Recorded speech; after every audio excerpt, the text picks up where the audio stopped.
పాడెదన్. అడవిలో నివసించువన్నీ సుడిగాలి మంచును, భూమిపై ఉన్నవన్నీ దేవా నిన్నే పొగడును. లెక్కింపలేని స్తోత్రముల్ దేవా ఎల్లప్పుడూ నే పాడెదన్. దేవా ఎల్లప్పుడూ నే పాడెదన్. నీటిలో నివసించు ప్రాణం ఈ భువిలోని జీవరాశులు ఆకాశమున ఎగురునవన్నీ ప్రభువా నిన్నే కీర్తించును. లెక్కించని స్తోత్రముల్ దేవా ఎల్లప్పుడూ నే పాడెదన్. దేవా ఎల్లప్పుడూ నే పాడెదన్.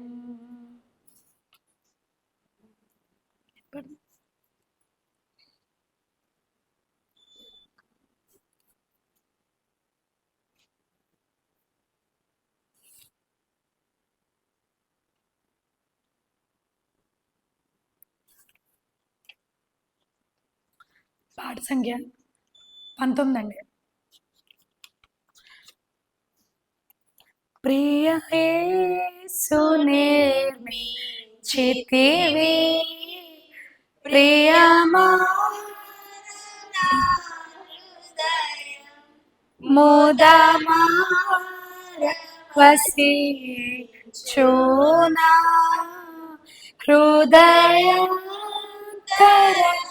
హృదయాంతరంగమునా నీరక్త ప్రభావమునా నా హృదయంబును పవిత్ర పరచుము ప్రభువా ప్రతి పాపమును కడిగే పవిత్ర పరచు ప్రభువా ప్రతి పాపమును కడిగే ప్రియ యేసు నిర్మించితివి ప్రియమా నా హృదయం ముదమార వసించునా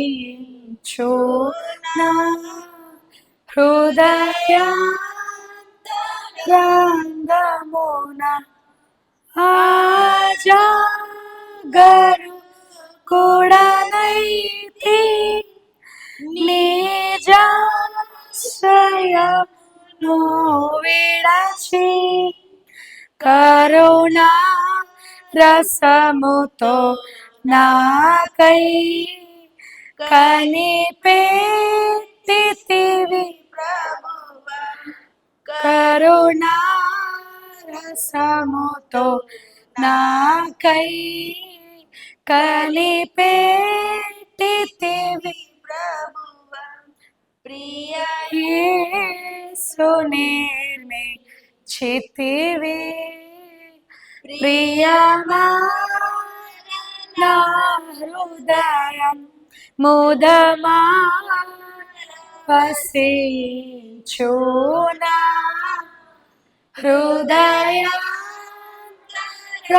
హృదయాంతరంగమున వికసించే విశ్వాసంబు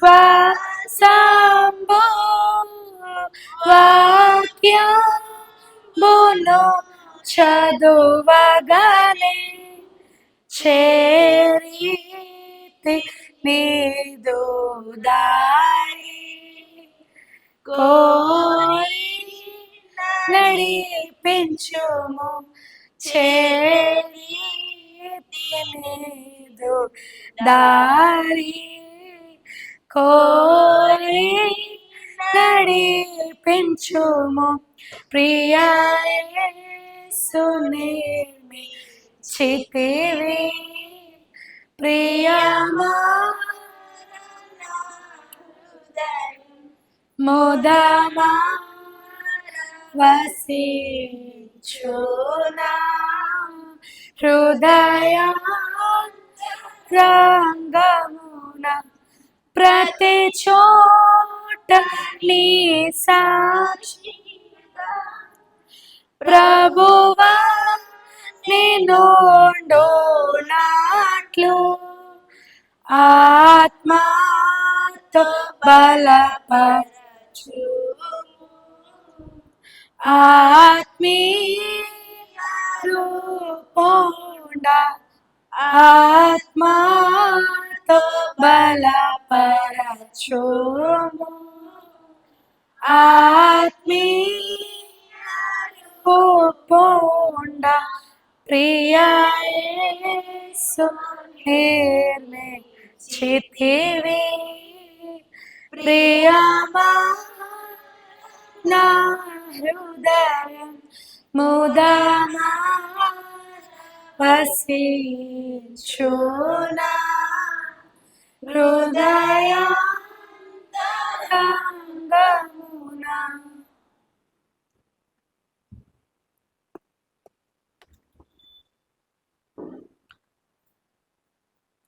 పాటలో సహాయం చేసింది ఎవరికైనా ఉన్నారండి? అలాగే నాతో సహకరించిన శ్రీవిద్య కూడా చాలా ఉన్నారు. వాక్యంలోకి వెళ్దామండి.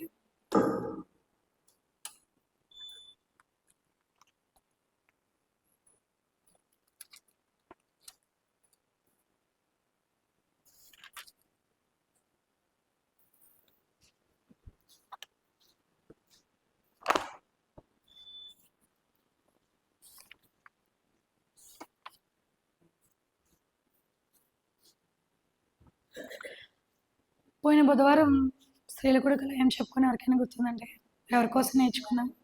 రాహేల్ కోసం నేర్చుకున్నాం కదా. రాహేలు తన తండ్రికి సహాయం చేసేదిగా కనిపిస్తుంది.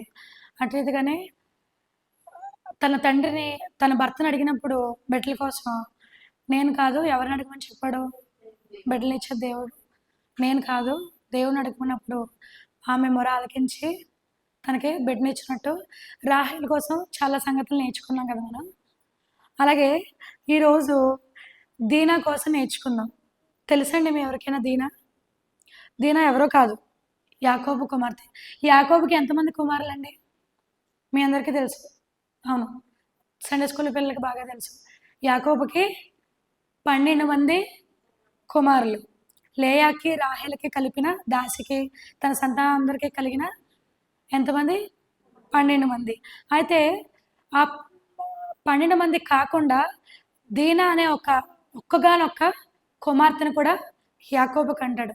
అది ఎవరికి కలిగిన సంతానం అంటే లేయాకి యాకోబుకి. ఫస్ట్ తెలుసు కదా మీకు, లేయా లాబానికి పెద్ద కుమార్తె, లేయా రెండో కుమార్తె రాహేలు. అయితే యాకోబుకి లేయాకి కలిగిన సంతానం 7వ సంతానంగా మనం ఈ దినాన్ని చూడొచ్చు. 12 మందిలో 7వదిగా ఈ దీనాన్ని మనం చూడొచ్చు. 7వ కుమార్తె అనమాట. అయితే ఈరోజు దీనా కోసం మనం ఏం నేర్చుకుందామంటే తన పాఠం మనకి ఒక గుణపాఠంగా ఈరోజు మనం చూడొచ్చు. ఆ దీనా కథ వల్ల మనం ఒక 2 కుటుంబాలు నాశనం అయిపోయినాయి. ఒక ఊరంతా నాశనం అయిపోయింది. అక్కడ ఒక విషాదం చోటు చేసుకుంది కేవలం ఈ దీనా ఒక్క కుమార్తె వల్ల. అది ఏంటనేది మనం ఆదికాండం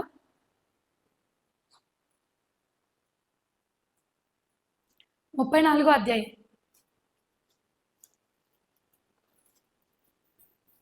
ఈ 34వ అధ్యాయం అంతా దీనా కోసమే ఉంటుందండి. ఫస్ట్ నుంచి చూద్దామండి. లేయా యాకోబునకు కనిన కుమార్తె అయిన దీనా ఆ దేశపు కుమార్తెలను చూడవెళ్ళను. ఫస్ట్ అధ్యాయంలో మనం చూసుకుంటే ఇక్కడ లేయాకు యాకోబునకు కలిగిన కుమార్తె ఎవరండి? దీనా. ఆ దేశపు కుమార్తెలను చూడవెళ్ళెను. ఏ దేశము? షెకేము దేశం అనమాట. ఇంకా కిందకెళ్తే మనకు కనిపించింది. అయితే మీకు ఎవరికైనా జ్ఞాపకం ఉందా? యాకోబు నిద్రపోచుండగా తనకు ఒక కల వచ్చి మెట్ల మీద దేవదూతలు ఎక్కుతూ దిగుతూ ఉంటారు. అది ఏ ప్లేస్ అండి? బేతేలు. మనం వెనక్కి వెళ్తే కనిపించింది. అక్కడ ఏం చేస్తాడంటే యాకోబు ఆ బేతేల్ని అక్కడ ఉండి, నువ్వు నాకు సహాయం చేసి నేను మళ్ళీ వచ్చి తిరిగి వచ్చేంత వరకు నన్ను దీవించి ఆశీర్వదిస్తే నేను నిన్ను సేవిస్తాను అని చెప్పేసి యాకోబు అక్కడ యాకోబుకి దేవునికి నిబంధన చేసుకుంటాడు యాకోబు. అయితే మీ అందరికీ తెలుసు, లాబాన్ దగ్గర ఉండి ఇద్దరిని, లేయా అనే కుమార్తెల్ని పెళ్లి చేసుకుండి తన సంపదనంతా తీసుకెళ్ళిపోయాడు. అప్పుడే రాహేలు దేవతలను, గృహ దేవతలను దొంగిలించిందని పోయిన వారం మనం చెప్పుకున్నాం. అయితే ఇలా ప్రయాణమై వెళ్ళిచుండగా దేవుడు బేతేలుకు వెళ్ళమన్నాడు. అయితే బేతేలు ఇంకా కొంచెం దగ్గరలో ఉంది అనగా షేకేములో ఆగుతారు వాళ్ళు. అక్కడ ఆగి అక్కడ ఆ దేశపు కుమార్తెలను చూడవెళ్ళిందనమాట. ఎవరు? ఈ దీన. చూడడం వల్ల ఎంత ముప్పు వచ్చిందో, చూడడం వల్ల ఒక ఊరే నాశనం అయిపోయింది. తన వల్ల ఎంత కోల్పోయింది, ఎంతమంది ప్రాణ నష్టం జరిగిందో, ఎంత కోల్పోయారో, ఎంత విచారం జరిగిందో మనకి కథ ద్వారా తెలుసుకోవచ్చు. ఇప్పుడు ఆ దేశ కుమార్తెను చూడడానికి వెళ్ళింది కదా దీన. ఇప్పుడు చూడకపోతే నష్టం ఏంటంట? ఏం లేదు కదా, అవునా? ఆ ఊరికి మనకి సంబంధం లేదు. దేవుడు వెళ్ళమంది వేరే చోటు. అక్కడికి ఆగింది. అక్కడ ఆగడం వల్ల ఆ దేశ కుమార్తెలను చూద్దామని వెళ్ళింది. ఇప్పుడు కుమార్తెలు బయటికి వెళ్ళినప్పుడు తల్లిదండ్రులకి చెప్పవలసిన బాధ్యత ఉంది కదండి, అంతేనా?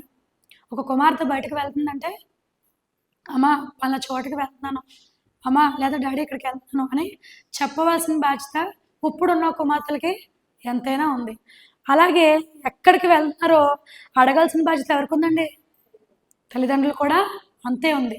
ఎంత బాధ్యత అయితే కుమార్తెలకు ఉందో అలాగే బయటకు వెళ్తున్నప్పుడు చెప్పే బాధ్యత కూడా బిడ్డలకి ఉంది, తల్లిదండ్రులకు కూడా ఆ బాధ్యత ఉంది.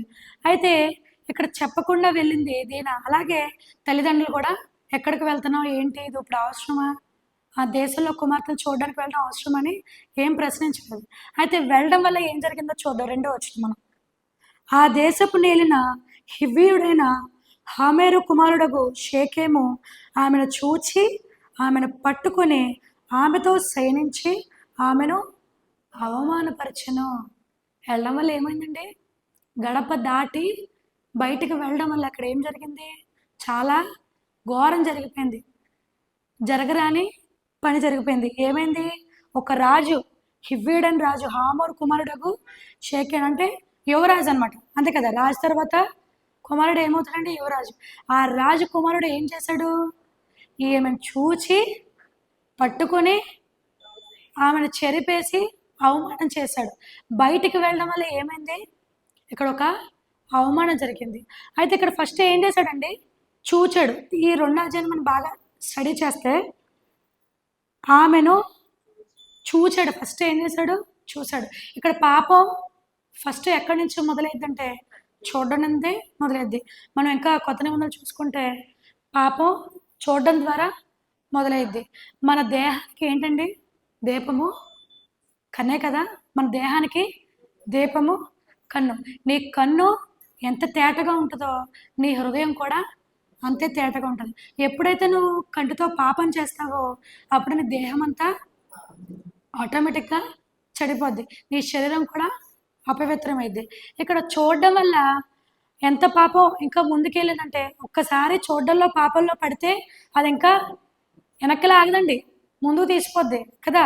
ఫస్ట్ చూడడం వల్ల పాపంలో పడితే ఇంక దీన్ని అక్కడితో ఆపు కదా, ఇంకెక్కడికి చాలా ముందుకి చాలా దారుణమైన పరిణామాలు చూడాల్సి వస్తుంది. ఇక్కడ షేకేము ఏం చేశాడు? చూసాడు. చూడతోనే ఆగాడా? కాదు కదా. పాపం ఇంకెక్కడి వరకు తీసుకుపోయిందంటే చూసి ఆమెను పట్టుకొని ఆమెతో శయనించి ఆమెను అవమానపరిచాడు. అసలు ఎంత ఘోరమండి ఇది. ఒక ఆడపిల్ల చెడిపోయింది అంటే అది ఎంత బాధాకరమైన విషయం. అది ఆమె గడప దాటి బయటకు వెళ్ళడం వల్ల ఇంత ఘోరం జరిగింది. ఇంత దారుణం. ఆ రాజు అయి ఉన్నప్పటికీ అంత చేయడానికి తగదు కదండి. తను ఉన్న స్థితిని బట్టైనా అతను చేయడానికి తగదు కదా. అయితే 3వ వచనం చూద్దాం. అతని మనస్సు యాకోబు కుమార్తె అయిన దీనా మీదనే ఉండెను. తన మనసంతా ఎక్కడుందంట? ఆమె మీదే ఉంది. ఆమెనే పాడు చేసిందే కాక ఆమె మీద మనసుంచి అతడు ఆ చిన్నదాన్ని ప్రేమించి ఆమెతో ప్రీతిగా మాట్లాడెను. ఆమెను ప్రేమించి ప్రీతిగా మాట్లాడెను. మీ అందరికీ తెలియదేం కాదు, ఇప్పుడు అందరూ దేని వెనకాల పడుతున్నారండి? యవనస్తులు, కుమార్తెలు, కుమారులు. మీ అందరికీ తెలుసు. పొద్దున్న లెగితే పేపర్లో హెడ్లైన్స్లో స్టార్టింగే కనిపిస్తాయి. ప్రేమించడం, యవనస్తులు దారి తప్పడం, తల్లిదండ్రుల మాట వినకపోవడం, తప్పుదారి పట్టడం, ఇవన్నీ మనం చూస్తూనే ఉన్నాం కదా. ఆటల వల్ల ఇక్కడ ఒక ఆడబిడ్డ జీవితం పాడైపోయింది. ఒక తప్పుడు నిర్ణయం వల్ల, ఒక తప్పుడు ఆలోచన వల్ల, అడగకపోవడం వల్ల, ఒక పర్మిషన్ తీసుకోవడం, తల్లిదండ్రుల భయం లేకపోవడం వల్ల, ఆమె గడప దాటడం వల్ల ఏమైంది? ఘోరమైన అవమానం జరిగింది. ఆమె అతను ఎందు ప్రీతి గలవాడై ఏమయ్యాడు? ప్రేమించాడు. నిజంగా ప్రేమించిన వాళ్ళైతే మామూలుగా మర్యాద ప్రకారం ఏం చేస్తారండి? మామూలుగా మన భాషలో మాట్లాడుకుందాం. ప్రేమిస్తే ముందు మర్యాద గలవాడైతే తన తండ్రితో మాట్లాడి విషయమంతా చెప్పి పెళ్లి చేయమని అడుగుతాడు. కానీ ఏం చేశాడు ఇక్కడ? ముందు చెడిపేసిన తర్వాత మాట్లాడాలి. అది కరెక్ట్ కాదు కదండి. అప్పుడు అది నిజమైన ప్రేమ అయ్యిద్దా? కాదు కదండి. నిజమైన ప్రేమ అవదు అప్పుడు. ఆమె ఎందు ప్రీతిగా మాట్లాడని ఉంటుంది. ఎంత ప్రీతిగా మాట్లాడుంటే ఆమె పడిపోయి ఉంటుందండి. ఈ రోజుల్లో చూస్తూ ఉన్నాం కదా మనం. నువ్వు లేకపోతే నేను లేను, నువ్వు లేకపోతే నేను కోసేసుకుంటాను, నేను ఉండలేను, మా అమ్మ నాన్నకన్నా నువ్వే ఎక్కువ, ఇంతకు మించి బోలు మాటలు చెప్తారు. దేనికోసం? పడేయడం కోసం కదా. అయితే ఇంత ప్రీతిగా మాట్లాడితే ఆమె పడిపోయి ఉంటుంది. చూడొచ్చు మనం. ఇంకా కిందకి వెళ్తే 4 చూద్దాం. ఈ చిన్నదాన్ని నాకు పెండ్లి చేయమని తన తండ్రి అయిన హామోర్ని అడిగాను. దగ్గరికి వెళ్ళి, తన తండ్రి దగ్గరికి వెళ్ళి, యాకోబు ఉన్నాడు, యాకోబు కుమార్తె పేరు దీనా, తన ఎందు నేను మనసు పడ్డాను, తను నాకు ఇచ్చి పెళ్లి చేయమని నువ్వే అడుగునానా అని చెప్పేసి వాళ్ళ తండ్రితో చెప్తున్నాడు అనమాట. యాకోబు దగ్గరికి వెళ్ళి ఈ విషయం చెప్పాను. ఇంకా ఇది మీరు ఇంటికి వెళ్తారు చదువుకోండి, నేను ఇంకా ఇది చదువుతా మనకి సమయం లేదు కాబట్టి నేను ఇంకా క్లుప్తంగా చెప్పేద్దాను.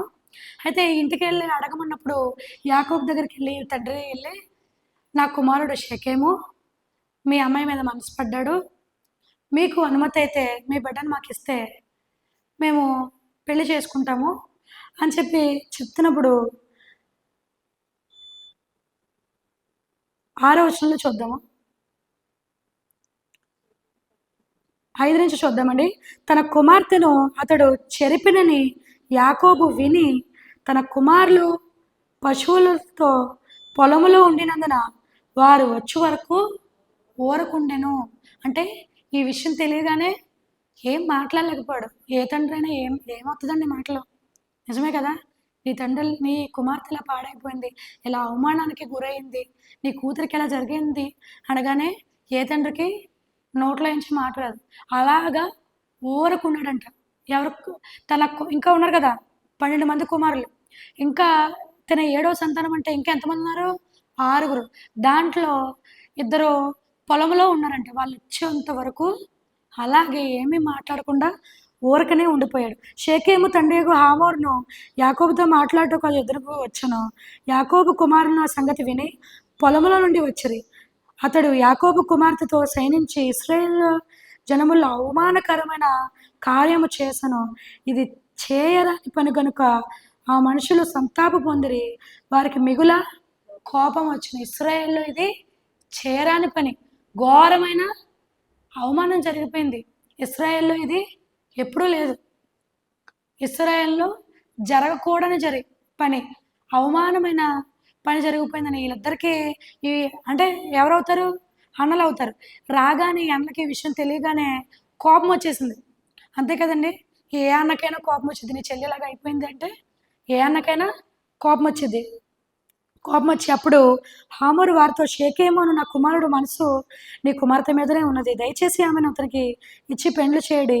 మీ పిల్లను మాకు ఇచ్చి మా పిల్లను మీరు పుచ్చుకొని మాతో వెయ్యముంది మా మధ్య నివసించుడి. ఈ దేశం ఎదుట ఉన్నది, ఇందులో మీరు నివసించి వ్యాపారం చేసి ఆస్తి సంపాదించుకోండి అని చెప్పాను. మరియు షేకేము మీ కటాక్షము నా మీద రానియుడి. మీరేమి అడుగుదురో అది మీకు ఇచ్చేదను. ఒలియు కట్నమును ఎంతైనా అడుగుడి, మీరు అడిగినంతను ఇచ్చేదను. మీరు ఆ చిన్నదాన్ని నాకు ఇవుడని ఆమె అతనితో తండ్రితోను ఆమె సహోదరులతో చెప్పాను. ఆమె తమ సహోదరైన దీనాను అతడు చెరిపినందున యాకోబు కుమారులు షేకేముతోనూ అతని తండ్రి అయిన హామరుతోనూ కపటముగా ఉత్తరమిచ్చి అనేది ఏమనగా, మేము ఈ కార్యము చేయలేము. సున్నతి చేయించుకున్న వానికి మా సోదరిని ఇయ్యలేము, అది మాకు అవమానకరమగును. మీలో ప్రతి పురుషుడు సున్నతి పొంది వాళ్ళను ఉండేనడలా సరే. అయితే ఇక్కడ వచ్చి ఈ విషయం చెప్పాడు. కావాలంటే మీకు ఎంత కావాలంటే అంత ఇస్తాం. మీరు బియ్యం పొందండి, మా పిల్లల్ని మీకు ఇస్తాం, మీ పిల్లల్ని మాకేయండి. మీరు వచ్చి మా దేశంలో నివసించండి, ఆస్తి సంపాదించుకోండి అని వాళ్ళకి ఏమి ఇస్తున్నాడు? ఆఫర్ ఇస్తున్నాడు. మీరు రండి, అందరం కలిసిపోదాం, రెండు కుటుంబాలు ఏకమైపోదాం, అందరం కలిసి జీవిద్దాం, అందరం ఇక్కడే ఉందాం, ఆస్తి సంపాదించుకుందాము, మీ పిల్ల మాకేయండి, మా పిల్ల మీకు ఇస్తామని ఇక్కడ ఒక కండిషన్ లాంటిది, అంటే ఒక అవకాశం లాంటిది ఇచ్చాడనమాట ఈ రాజు. అయితే ఇది ఈ సహోదరు ఇలా అన్నలకి నచ్చలేదు. ఎందుకంటే సున్నతి లేని వాళ్ళకి కుమార్తెను ఎవరికి ఇవ్వరు. అయితే ఇంకెవరికెళ్ళి చూస్తే తన కోసం సున్నతి తీసుకోవడానికి కూడా రెడీ అవుతారనమాట ఈ రాజకుమారుడైన షేకేము కూడా. అయితే సున్నతి చేసిన వాళ్ళకి మా పిల్లల్ని ఇస్తామని అనగానే సున్నతి చేయించుకోవడం కోసం రెడీ అయిపోయాడు. ఎందుకు? తన మీద మనస్సు ఉంచాడు కాబట్టి. ప్రేమించినప్పుడు ఏం కనిపించదు కదండి, వాళ్ళు ఏం చెప్తే అంత, ఎంత చెప్తే అంత, ఏది చెప్పినా కరెక్ట్ అనిపించదు. అప్పుడు ఎంతైనా చేసినాకే మనకు తప్పు అనిపించదు కదా, అది తప్పు అయినప్పటికీ తప్పు అనిపించదు. అయితే ఇక్కడ సున్నతి తీసుకోవాలి అని అనగానే 19వ వచనంలో, ఆ చిన్నవాడు యాకోబు కుమార్తె ప్రీతి గలవాడు గనుక అతడు కార్యము చేయుటకు తడవ చేయలేదు. సున్నతి తీసుకోమనగానే ఏం చేశాడు? ఇష్టం ఉంది కాబట్టి తన మీద ఏం చేశాడు? వెంటనే తడవ చేయదంటే అర్థం ఏంటి? వెంటనే కంగారు అనమాట. ఏదేనికి కంగారుగా సున్నతి వేసుకుంటే పిల్ల వచ్చేస్తుంది, మా లైఫ్లోకి వచ్చేస్తుంది, మా ఇంట్లోకి ఆ పిల్ల వచ్చేస్తుంది, ఇద్దరం పెళ్లి చేసుకోవచ్చు అంటే ఆ టైంలో అలాగే చేయాలనిపించింది కాబట్టి తడవ చేయలేదు. అతడు తన తండ్రి ఇంటి వారందరిలో గనుడు. హామరు అతని కుమారుడైన షేకేమును తమ ఊరి గౌని యుద్ధకు వచ్చి తమ ఊరి జనులతో మాట్లాడచ్చు, ఈ మనుషులు మాతో సమాధానంగా ఉన్నారు గనుక వారి దేశంను ఉండనిచ్చు, ఇందులో వ్యాపారం చేయనుడి, భూమి వారికి చాలంత విశాలంగా ఉన్నది కదా, మన వారి పిల్లలను పెండ్లి చేసుకొని మన పిల్లను వారికి ఇస్తాము, వాళ్ళని మనం పెళ్లి చేసుకోవచ్చు, మన పిల్లల్ని వారికి ఇవ్వచ్చు అని ఇక్కడ అంతా ఒప్పందం చేసుకున్నారు. అంతా బాగానే ఉంది. వాళ్ళు అన్నట్టు ప్రకారం, వాళ్ళ రూల్ ప్రకారం సున్నతి తీసేసుకున్నారు. వాళ్ళు తీసుకోవడమే కాదు, తన తండ్రికి, ఆ రాజకుమారుడికి, అక్కడ ఆ ఊరి జనంలో ఉన్న ప్రతి వాళ్ళకి, మీరు ఇంటికి వెళ్ళి చదువుకోండి ఈ అధ్యాయంలో, ప్రతి మగవాడికి ఆ ఊరిలో ఉన్న వాళ్ళందరికీ సున్నతి ఇచ్చారనమాట. అయితే ఎందుకని అన్నారు కదా, మా పిల్లలే మీరు తీసుకోండి, మీ పిల్లలు మాకు ఇవ్వాలి అన్నప్పుడు ఏం చేయాలి? మరి సున్నతి తీసుకోవాలి కదా. మరి అందుకని వీళ్ళందరూ సున్నతి తీసుకోవడానికి రెడీ అయిపోయారు. అయితే ఇక్కడ ఇది అడ్డం పెట్టుకోండి, ఈ ఇద్దరు ఏం చేస్తారంటే సున్నతి తీసుకున్నాక 3 రోజులు అయిన తర్వాత ఆ సున్నతి విషయంలో బాధపడుతున్నప్పుడు వీళ్ళ కపుటోపాయం చేసి, ఎందుకంటే కోపంతో రగిలిపోయారు. ఏ చెల్లైనా ఇలా అయిందంటే ఏ ఏళ్ళకైనా కోపం ఉండదు. ఇప్పుడు మనం చూస్తున్నాం కదా, చంపేసుకోవడాలో కొట్టేసుకోవడాలో, అలాంటిదే జరిగింది ఇక్కడ. ఏం చేశాడంటే కోపంతో సున్నతి తీసుకోమని చెప్పినట్టే చెప్పి మీకు ఎత్తామో పిల్లన్నట్టే మాట్లాడి ఏం చేశారంటే ఘోరమైన హత్య చేశారు. వీళ్ళందరూ కూడి మొత్తం ఆ షేకేము ఊరు వారందరినీ నాశనం చేశారు. ఒక్క మగవాళ్ళు ఉండకుండా, ఒక్కళ్ళు కూడా ఉండకుండా ఏం చేశారంటే మొత్తం అందరినీ చంపించేశారు. ఒక్క పురుషుడు కూడా మిగలకుండా. ఎందుకు? ఆ కోపం. ఎవరో ఊరికనే ఉండరు కదా, ఇలా జరిగింది, ఇది దారుణం జరిగింది, నా చెల్లి పట్ల ఇలా చేశారనగానే కోపం వచ్చేసి తట్టుకోలేక ఈ కపటోపాయం చేసి ఏం చేశారు? సున్నతి చేసుకుంటే దాకా చెప్పి ఆ కారణం చెప్పి ఏం చేసేదారు, మొత్తం ఊరంతటిని నాశనం చేసేసారు. ఫస్ట్ యవనస్తులైన మనము జాగ్రత్తగా ఉండకపోతే జరిగే చిన్న పొరపాటు ఎక్కడి దాకా దారి తీయచ్చండి, చంపుకుండి హత్యలు చేసుకుని అంతవరకు దారి తీయచ్చు. ఇక్కడ చూడడంతో మొదలైంది పాపం కదా. చూడడం వల్ల ఎంత నాశనం కోరి తెచ్చుకుందంటే, చూడడం వల్ల పాపంలో పడిపోయిన మన బైబిల్లో చాలా మందిని చూద్దాం. ఫస్ట్ హవ్వ ఏం చేసింది, చూసింది, ఇష్టపడింది, పాపంలో పడిపోయింది. తర్వాత ఆకాను, మీ అందరికీ తెలుసు కదా, ఆకాను చూశాడు, బంగారం కోసం ఆశించాడు, ఏమైపోయాడు, కుటుంబంతో సహా నాశనం అయిపోయాడు. అలాగే సంసోన్ చూడొచ్చు, ఎవరిని చూశాడండి సంసోను, దెలీలాని చూశాడు. ఏం చేశాడు, పాపంలో పడిపోయాడు, తన బలహీనతను చెప్పేశాడు, దేవుడిచ్చిన అవకాశాన్ని కోల్పోయాడు. అట్రీతిగానే దావీదు కూడా చూశాడండి, ఎక్కడ చూశాడు, మిద్దె మీద ఉన్న బెత్సిబాను చూశాడు. తనకున్న రాజరికం, తనకున్న బోళంత వైభోగం, దానివల్ల ఏమైపోయాడు, పాపంలో పడిపోయాడు. యెరూషలేము దేవాలయం కట్టాలి అన్న ఆశ ఏమైపోయింది, కోల్పోయింది. చూడడం వల్లే మొదలైన ఈ పాపం ఎక్కడి దాకా తీసుకెళ్ళిందంటే, కొట్టుకుండి చంపుకుండి ఊరంతా కుటుంబం అంతా నాశనం అయిపోయేదాకా ఈ దారి తీసిందనమాట. కేవలం ఒక్క కుమార్తె వల్ల, ఒక్క ఆడబిడ్డ వల్ల, ఒక్క యవ్వన స్త్రీ వల్ల, చూడడం వల్ల ఎంత దారుణం జరిగింది. చూడడం వల్ల ఎంత పాపం జరిగిందంటే దేవుడు చెప్తాడు కొత్త నిబంధనలో, నీ దేహంనకు దీపము కన్నే గనక అది తేటగా ఉంటుంది, నీ హృదయం తేటగా ఉంటుంది. ఒకవేళ నీకు ఏదన్నా అభ్యంతర పరిస్తే నీ కన్ను పెరికివేయము. ఒక కన్ను లేకుండా నువ్వు పరలోక రాజ్యానికి వెళ్ళడం మంచిదా, లేకపోతే దానివల్ల నువ్వు ఎక్కడే విడవబడే నరకంలో ఉండడం మంచిదా అని చెప్పేసి కొత్త నిబంధనలో ఉంటుంది కదా. కాబట్టి మన దేహంలో ఏ అవయవం సరిగ్గా ఉందో, ఏ అవయవం సరిగ్గా లేదో, దేవుడికి ఇష్టమైనదిగా ఏ రీతిగా ఉందో, మనకిచ్చిన ఈ అవయవాలను మనం దేనికోసం వాడుతున్నాం, దేవుడు మహిమ కోసం వాడుతున్నామా, దేవుడికి ఇష్టమైన జీవితం మనం జీవిస్తున్నామా, ఈరోజు మనం పరిశీలన చేసుకోవాలి. యాకోబు రాసిన యోబు గ్రంథం చూద్దామండి.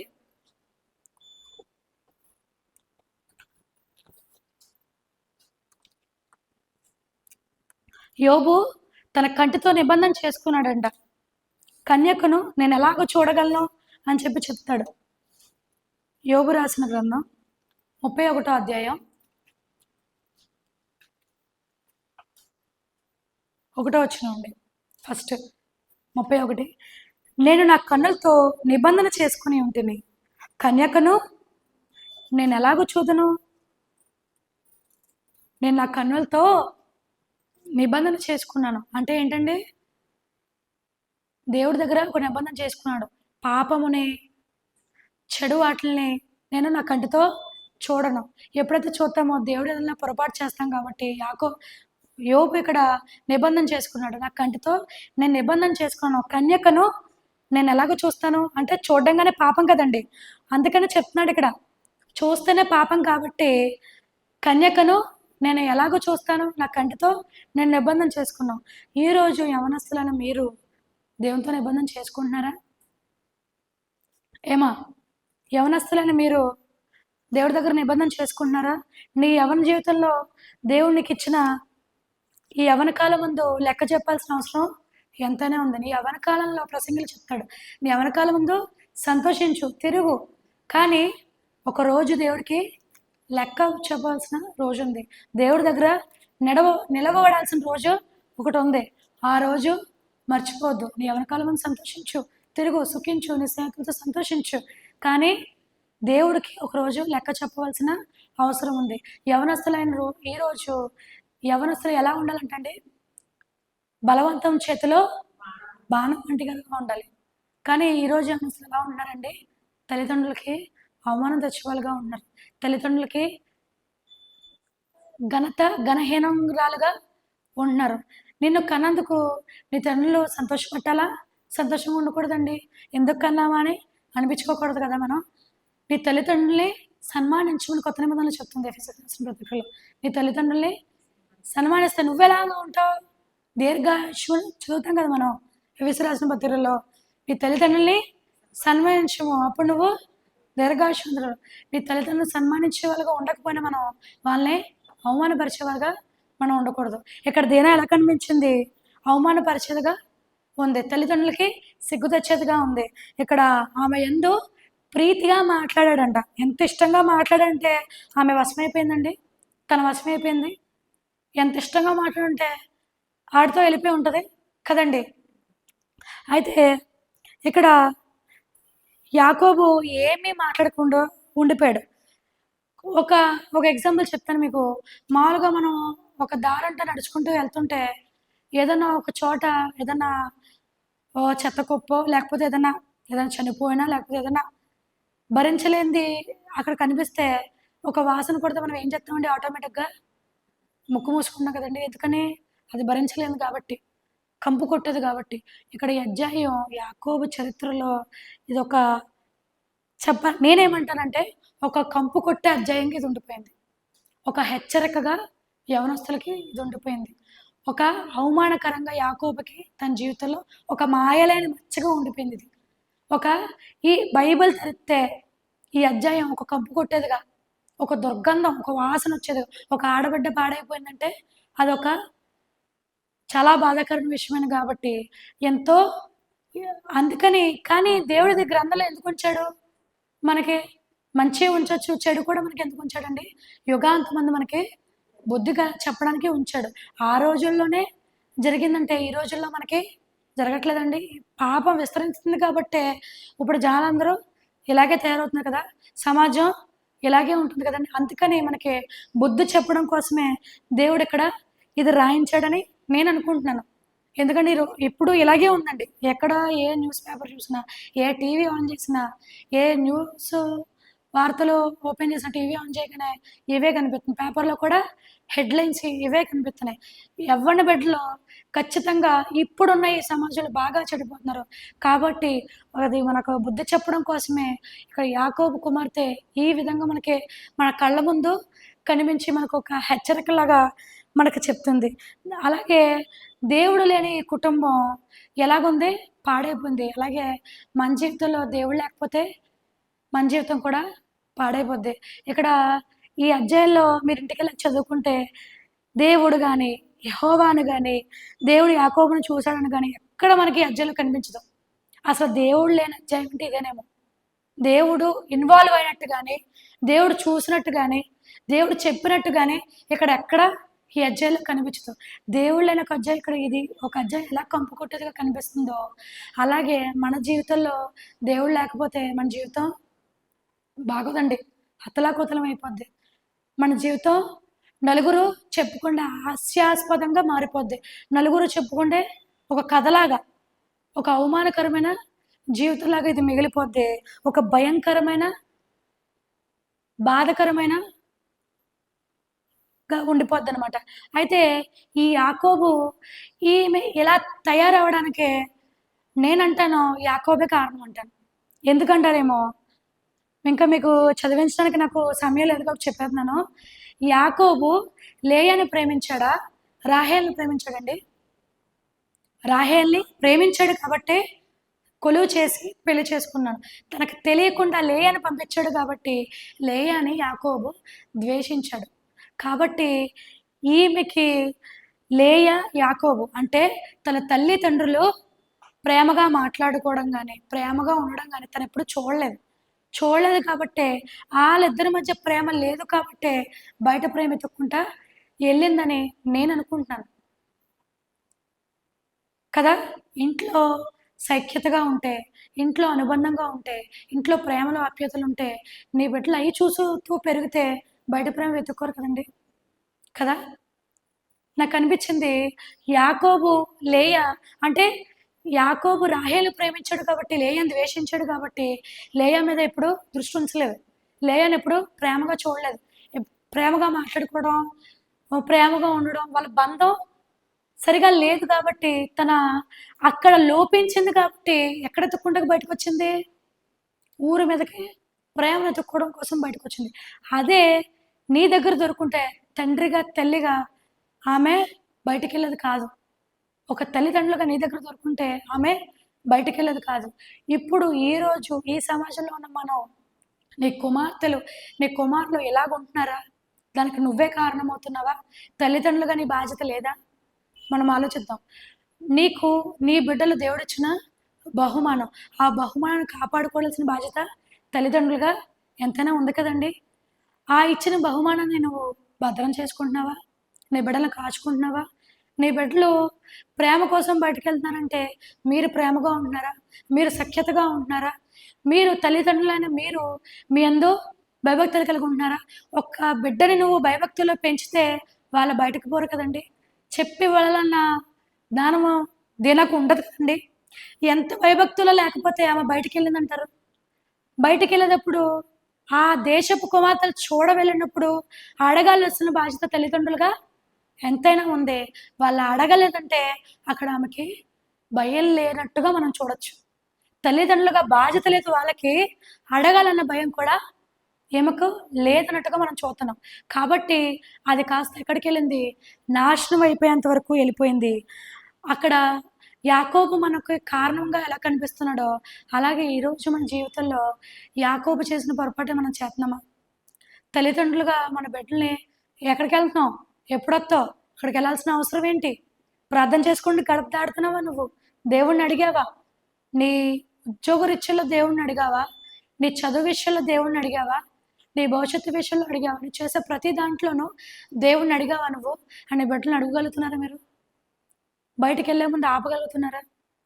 అది కాదు, ఇది చెయ్యొద్దు అన్నప్పుడు అక్కడ ఆగిపోవడం నీ బిడ్డలుగా వాళ్ళ చేతుల్లో ఉన్నారా? మనం ఈరోజు చూసుకుందాం.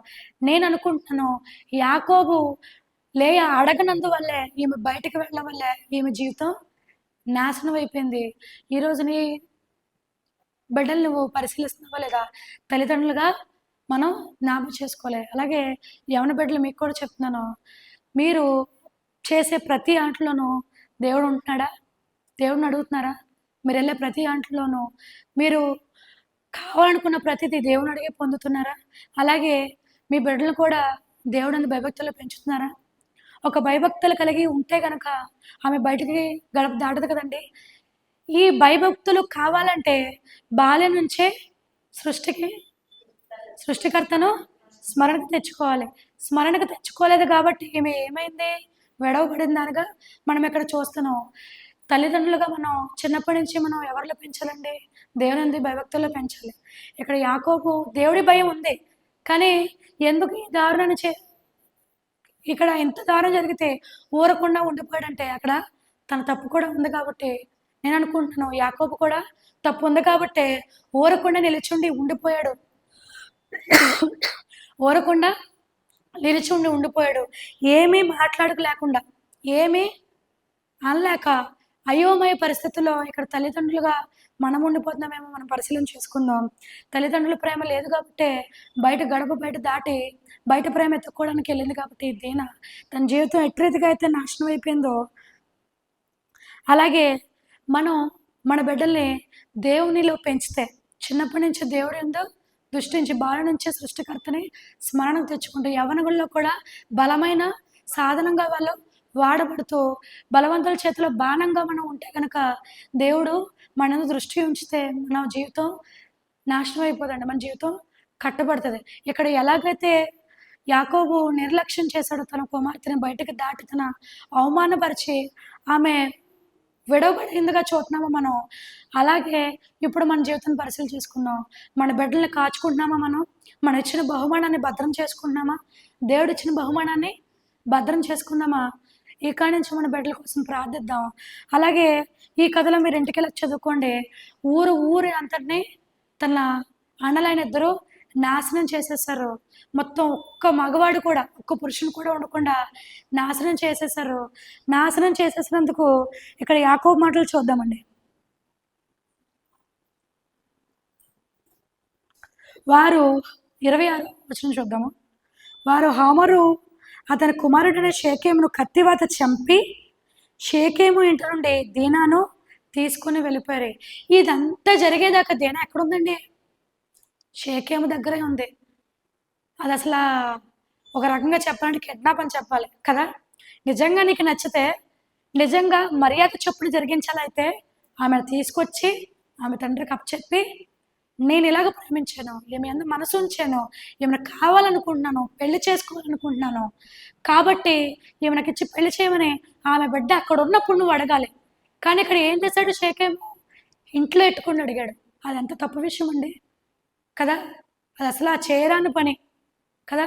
ఒక బిడ్డని చెరిపేసిందే కాక, పాడు చేసిందే కాక, నీ ఇంట్లో పెట్టుకుని నువ్వు బియ్యం పొందడానికి ఎలా వస్తావు? నువ్వు ఒక తండ్రిగా ఎలా అడుగుతావు? అప్పుడే యాకోబు మనసు చాలా గాయపరచబడింది. అయితే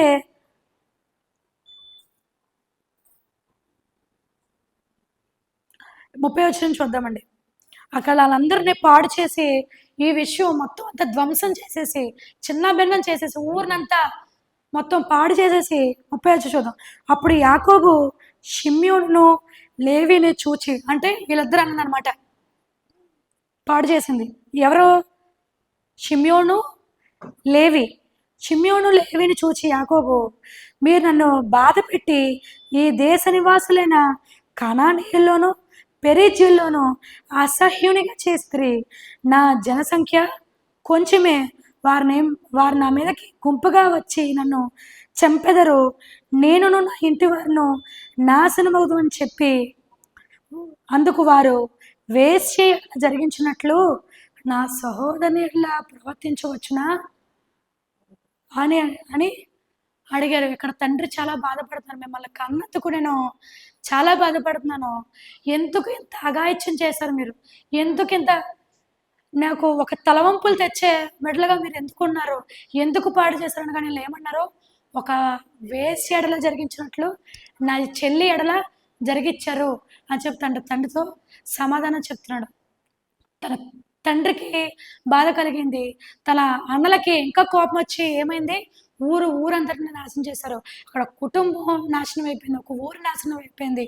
ఇక్కడ దీన బడ్డ జీవితం కూడా ఏమైపోయింది? నాశనం అయిపోయింది. యాకోబుకి తలవంపులు తెచ్చే కుమార్తెగా ఉంది. అసలు ఒక్కగానో ఒక కుమార్తె ఎంత అల్లారు ముద్దుగా పెంచుంటారండి ఆమెను కదా.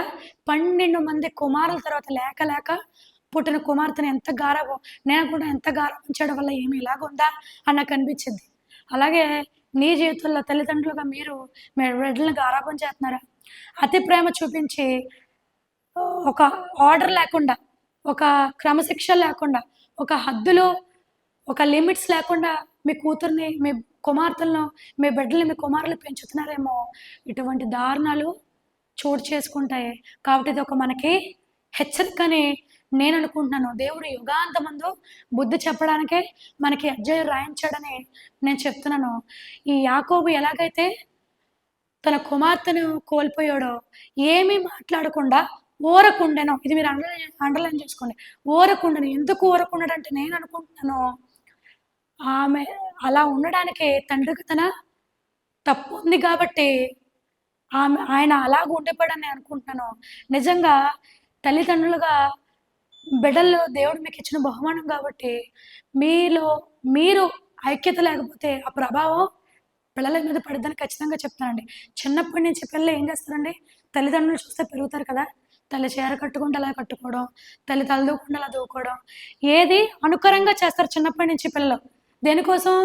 ఫస్ట్ తన తండ్రి తనకి హీరో అనుకుంటారు పిల్లలు.